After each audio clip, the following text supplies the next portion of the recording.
പിന്നെ പണിയുണ്ടാ കാണിച്ചു തരാൻ പണിയുണ്ട്. പോകുന്നത് വെച്ചാൽ സ്ലൈഡിങ് ഗേറ്റിൻ്റെ പണിയാണ്. അപ്പം നമ്മൾ ചെയ്തെങ്ങനെ വെച്ച് കഴിഞ്ഞാൽ 2.5 പൈപ്പ് പിന്നെ CNC ഡിസൈനും പിന്നെ ബാക്കി 1.25, അതായത് 1.5 ഇഞ്ച് പൈപ്പ് ചെയ്യുന്ന രീതിയിൽ പൈപ്പ് 1.25 പൈപ്പ് വെച്ചാൽ നമ്മൾ ചെയ്തത്. ഒരു ലോ ബഡ്ജറ്റ് ഗേറ്റാണ്, ഒരുപാട് പൈസ ഇങ്ങനത്തെ ഒരു ഗേറ്റ് എടുക്കാനാവില്ല. അപ്പോൾ വെച്ചാൽ ഞാൻ കാണിച്ചത് അവസാനം വരെ കാണിച്ചതാണ് എങ്ങനെ ചെയ്യുന്നത്. ചെറിയ സിമ്പിൾ ഡിസൈനാണ്, കാര്യമില്ല. ഈ ആകെ വരുന്നത് CNC മാത്രം കുറച്ച് പൈസ വരുന്നില്ല. CNC ഉണ്ട്. CNCക്കും കൂടി 2mm പ്ലേറ്റിലാണ് CNC ചെയ്തത്. 1.5mm ടു 2mm CNC നമ്മൾ ചെയ്യാറുണ്ട്. 1.5 കുറച്ചുകൂടി പൈസ കുറവാണ്, പക്ഷേ ഇത്ര കട്ടി ഉണ്ടാവില്ല. കാരണം വെച്ചാൽ നമ്മൾ ഇങ്ങനെ പുറത്തേക്ക് തള്ളിക്കഴിഞ്ഞാൽ ഇങ്ങനെ ബൾജായി കൊണ്ടുപോകും. നമ്മൾ ചെറിയൊരു ഇതുണ്ടാവും. 2mm നല്ല തിക്നെസ്, നല്ല വൃത്തി ഉണ്ടാവും, കാണാൻ സ്ട്രോങ് ആയി നിൽക്കും.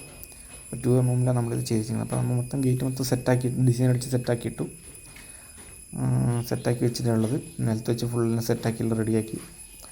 ഇത് ഫുള്ള് വെൽഡ് ചെയ്തിട്ട് വേണം അങ്ങോട്ട് കൊണ്ടുപോയി സെറ്റാക്കാൻ വേണ്ടി. വീല് വരുമ്പോൾ വെച്ചിരുന്നു. അപ്പോൾ അപ്പുറം നമ്മൾ ആംഗ്ലർ വെച്ച് സെറ്റ് ചെയ്തിട്ടുണ്ട്, ലെവലാക്കിയെല്ലാം റെഡിയാക്കി വെച്ചിട്ടുണ്ട്. നമ്മൾ ഗേറ്റ് എടുത്ത് വെച്ച് റോളറും കാര്യങ്ങളൊക്കെ സെറ്റാക്കി ഒരു സൈഡിൽ പോയി ലോക്ക് ഒന്ന് കുത്താനുള്ള സെറ്റപ്പും കാര്യങ്ങളെല്ലാം ആക്കിയിട്ടുണ്ട്.